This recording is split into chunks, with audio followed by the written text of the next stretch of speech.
Okay, welcome back to Links London. Now today we're going to be doing some engraving. Hopefully you can see me and the engraving machine. Very quick setup today. Done is going to be better than perfect.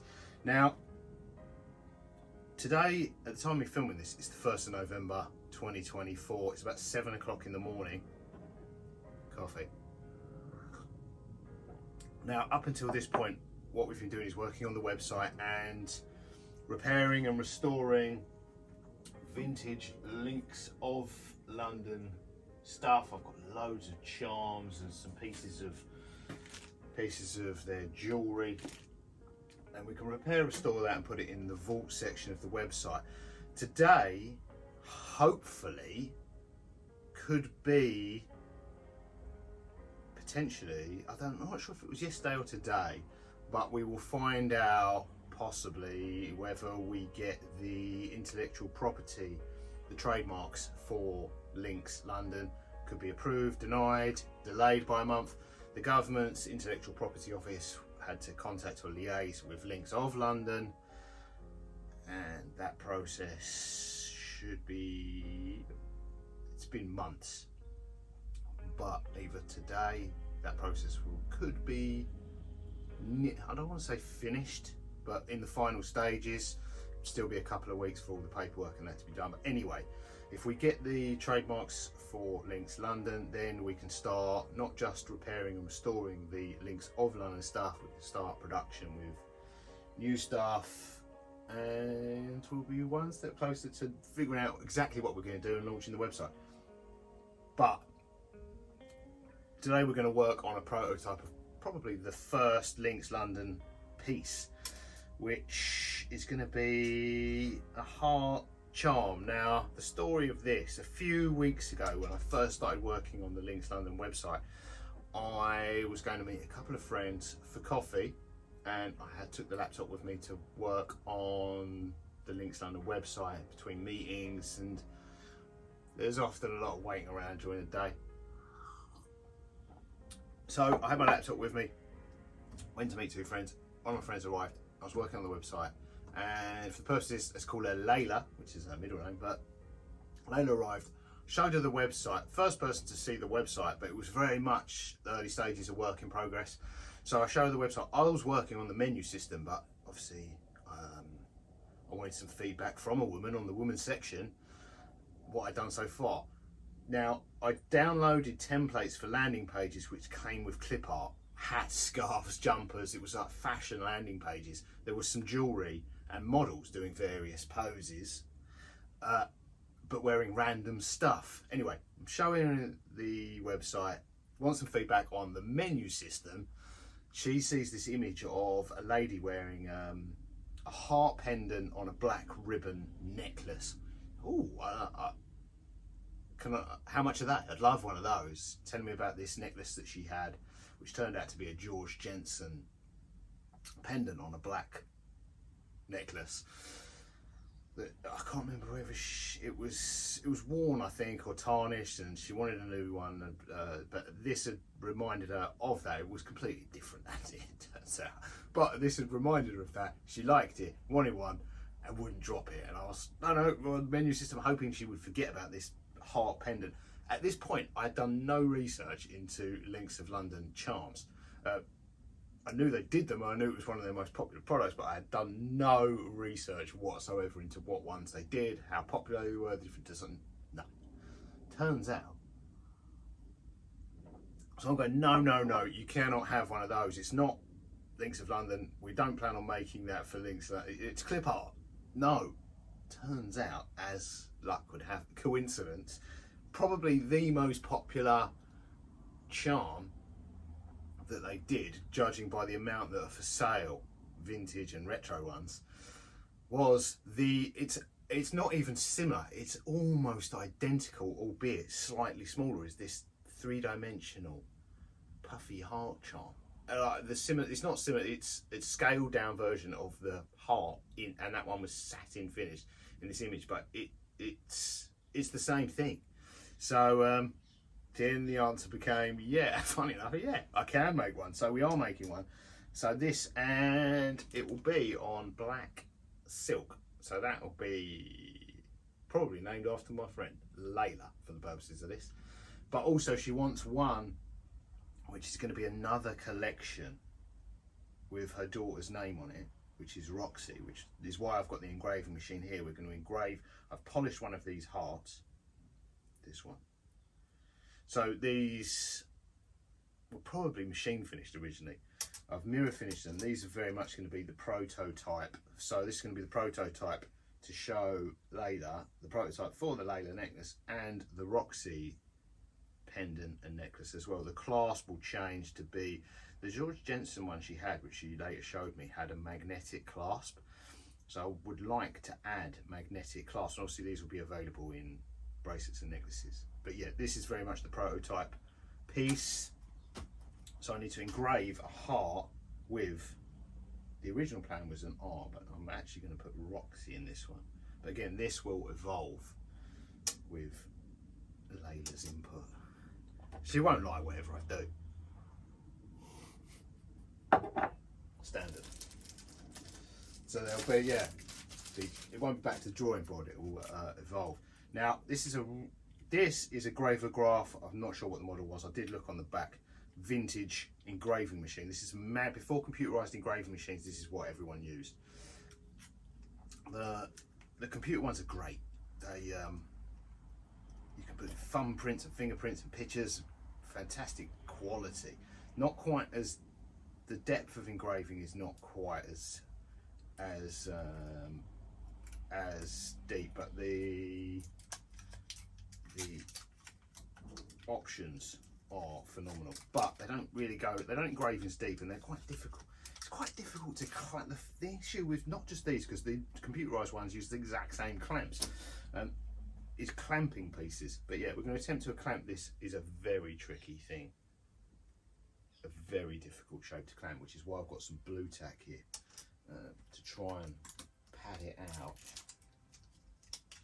So blue tack will be blue. This is some really old blue tack as well, so gum.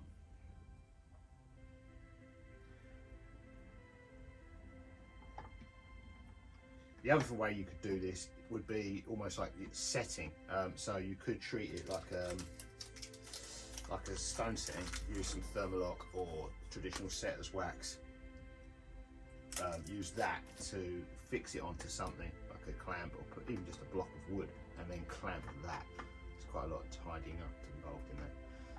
I'm not actually going to use the blue tack to clamp it. It's just to pad it out underneath to stop it moving.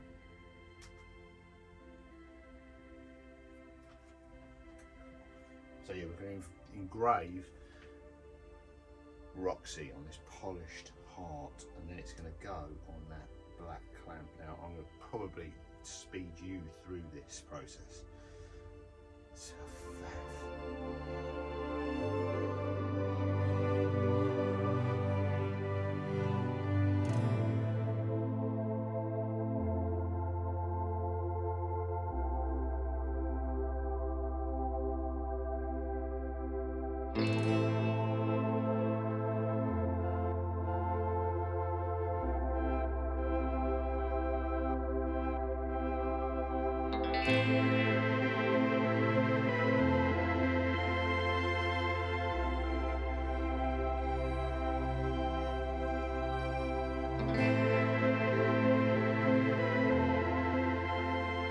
right, this is the font I was working with now. I don't know if you can see, but there's actually a lot of parts of this that you don't use. Yeah, it's almost, no, it's nowhere near automated. So like this little tail on the O we didn't use, and these umlauts or something, we didn't use those. You have to be quite careful and concentrate when you're doing it. I did use the tail on the I, but you wouldn't necessarily have to. But there are parts of these which, so that tail on the O there, which we didn't use, if there was another letter here, a lowercase letter, that would be used. So you have to be a little bit careful what you're doing and not just get carried away, otherwise the O would have had a tail, which we didn't want. But hopefully that'll come out. But there we go, that is the Roxi heart pendant. Well, it'll be the Leila pendant, but this one's engraved Roxi. Another coffee after that. Right, let's take this out, get the blue tack off. So this is very much a behind the scenes of using this vintage engraving machine. These were state of the art, believe it or not, 30 years ago. Replaced by computerized machines, although the computerized machines use the same clamps and they just have computerized versions of the font. Pros and cons to both. There are way more pros for the computerized ones. I'm not going to tell you that these are a bit. There would be certain things like this where if you really wanted to go to the edges of three-dimensional shapes, something like this might actually be better. But there's limited use cases where these are better than the computer ones. The computer ones much better. Although they do have, I used to sell them. They have issues. There's always issues with the software, not their hardware. The hardware is always really good. Right, that looks good. Not sure how well that comes out on camera. The one thing I would say about these, it's a lot easier to play with the depth because you're doing it manually by how hard you press. Although you're limited in terms of the font, you can do a slightly better job. The best type of engraving is hand engraving. And it's an art. It takes thousands and thousands of hours to master that. But also, even once you've mastered it, it's like an artist. Some artists are better than others, but it looks phenomenal. It's really deep, so if they make a mistake, it's really hard to get that out. But the handing, it's like the difference between someone with beautiful fancy handwriting and trying to replicate. A computer can kind of replicate that and you can print it out. You give someone a good pen that can write well, it's same but different. So yeah, hand engraving is the best. I would say this computerized engraving is it's very machine-like. That's what a lot of people like. You can almost, this kind of looks a bit more artisan because you're manually doing the depth of the engraving by manually pressing this, and you do make little mistakes, almost a little bit like handwriting, and yeah, it's a halfway house. It's actually the little mistakes and the variable depth in the engraving that give it sort of the play of light and the character. So I mean, but back in the day, hand engravers would have rubbished these. Now hand engraving is expensive as well if you want that done. Right, that looks good. Right, so that is the prototype for the first Links London pieces, which I need to show to Leila, who will be like, oh no, you've ruined it.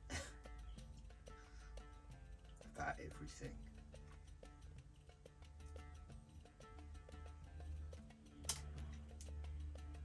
She doesn't get the concept of prototypes. Like, a lot of this will need changing.